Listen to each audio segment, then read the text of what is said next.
This is a session on the specific subject, literature, and integrating founding biblical principles as you teach literature.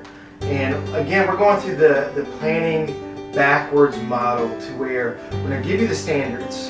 And then the standards say, just clear 3-4 standards and let 3 standards say, this is where you need to focus on founding your lesson plans biblically.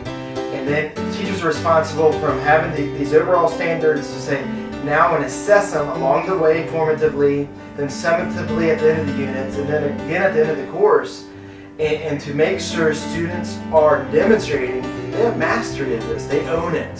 And then we go to the lesson plan. So this time's focused on how do you implement these overarching principles and standards into your lesson plans.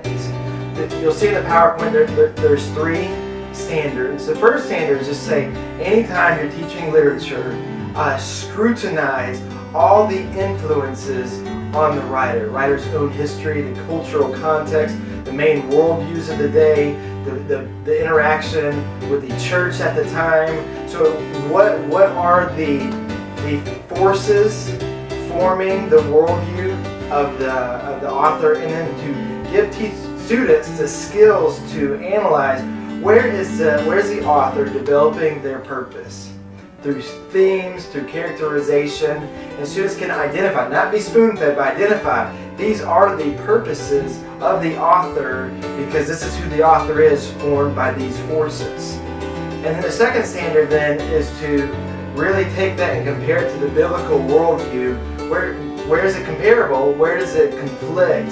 And explain that students would really think through what are the implications by certain beliefs. And by doing both of these through the humanities crucial questions construct, it shows you where to focus. Literature is always going to deal with identity. Where did I come from? Who am I? What is my reality? Both in the physical realm, is there a spiritual realm? Where does God play into this? Destiny, where am I going? Literature always is bringing in themes of relationships, it's just community, themes of beauty, and then just weaving these through. And what is the author trying to get across? And our goal is that students learn the skills of seeking out authors' purposes and how to filter them through worldviews, but they can't go watch a movie. They can't read a popular book. They can't interact with friends. They can't go to university and hear frameworks without immediately saying, you must be coming from this point of view, which these are the implications, but your lifestyle is saying this. And so here's my point, because the coherence of the biblical framework has me grounded here, understanding these issues, whether it's beauty, whether it's suffering, and this is how it fits into the biblical context. We know beauty ultimately is sourced in the glory of Christ. We know suffering is sourced in sin, but then Christ embraces that suffering, redeems us from it, and then calls us to embrace the suffering to bring His glory into the mire of this world to show the future hope and the consummation of who He is. So in literature, you get these lesson plans. If it's the Anglo-Saxon period and you're analyzing the forces of paganism on Beowulf and how the perception of God is, what is the nature of man and depravity, what is the nature of heroism, how does that compare relevantly with the biblical framework, but then also to current literature that students are reading.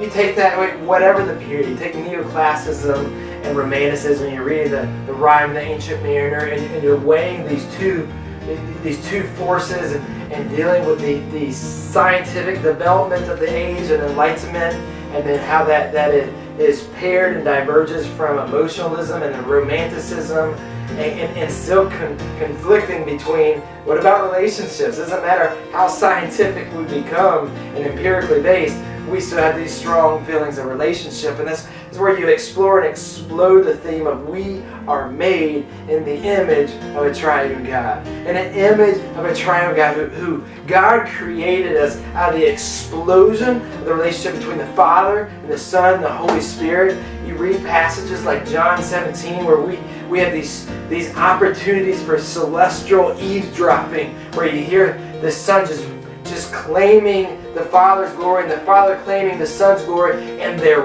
oneness. And you realize, going back, that oneness is represented in the word Elohim and in the Genesis, and out of the plurality they singularly create out of nothing, out of bara.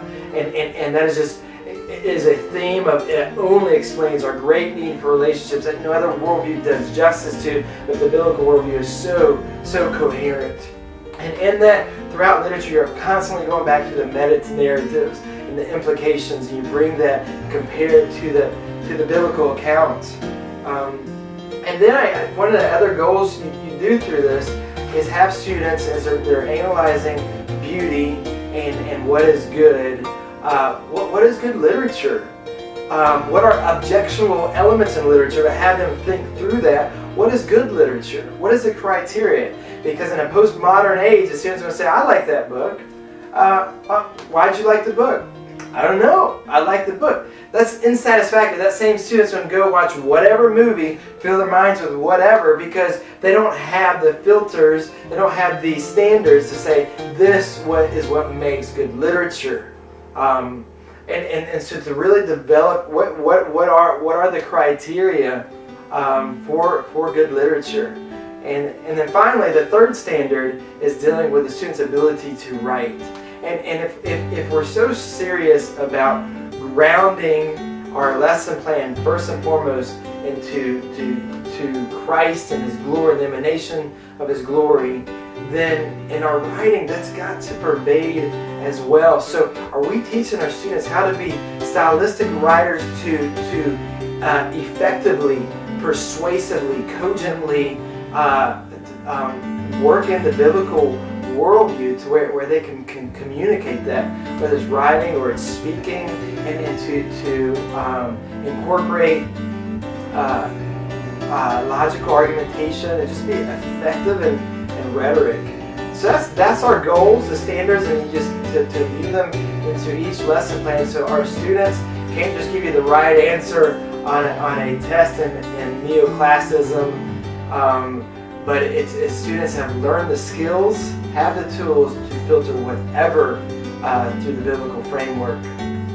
That's our stance on literature and worldview.